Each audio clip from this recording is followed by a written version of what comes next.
Hey guys, Kuro here. I'm so excited to get my HTC Vive going, and I know you guys who have yours coming are excited as well. So I'm going to tell you guys how we are setting up our HTC Vive here, and we'll give you a guide on how to do yours. Okay, so the first thing you have to do when you're setting up your Vive, pretty much, is to find two corners in your house that you want to put it in a nice wide play area. We picked our living room since it's the biggest space we have, and we have enough room to play around in it. And so you have to pick two opposite corners in the room to position your sensors in the corner so it'll actually work. So right here is about where we wanted to put the first sensor. So what I've got is my stud finder here, and I'm just going to look for a spot on the wall that'll actually probably overkill hold it up, but we're going to do it anyway. So let's put it against the wall, turn it on, a little beep. We're going to move it until we hear loud beeps. Oh, there we go. So, got my marker here. It's going to mark in the middle of where it found the stud. So I just get in the middle of the stud.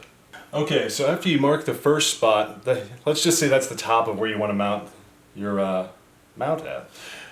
So what I'm going to do after that is I'm going to put it up here. And I'm going to draw the second dot for the second hole. What I'm doing now is I'm drilling the hole out with a drill bit that's slightly smaller than the screw. And I'm also having a friend, my brother really, actually just hold a vacuum underneath to catch all the stuff that's coming out of the wall. Something that is going to help you a lot in cleanup. And now we're going to do it again for the other side. Alright, now if you don't have a stud finder, and really you don't need to put these in the studs, they're pretty light. You could just use the included drywall anchors and just put it in, well, drywall.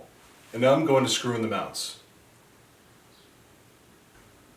Finish tightening by hand if you need to. Alright, now to explain the sensor.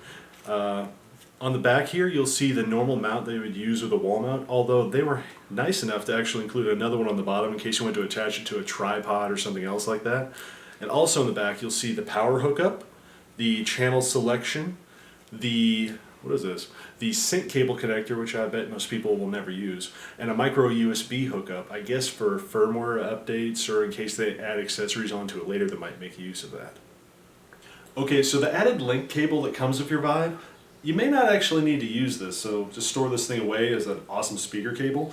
The reason they include this is if you have to put your sensor stations lower, or if there's something in the way like a ceiling fan that keeps them from seeing each other.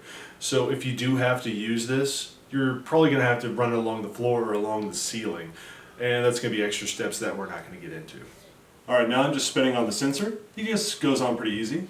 So you just get it about to where you want it, loosen the wall mount a bit, and point it in the general direction of your other sensor.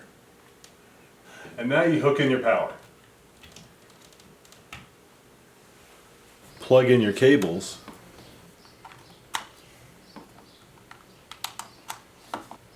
Now follow the instructions inside the Vive setup program.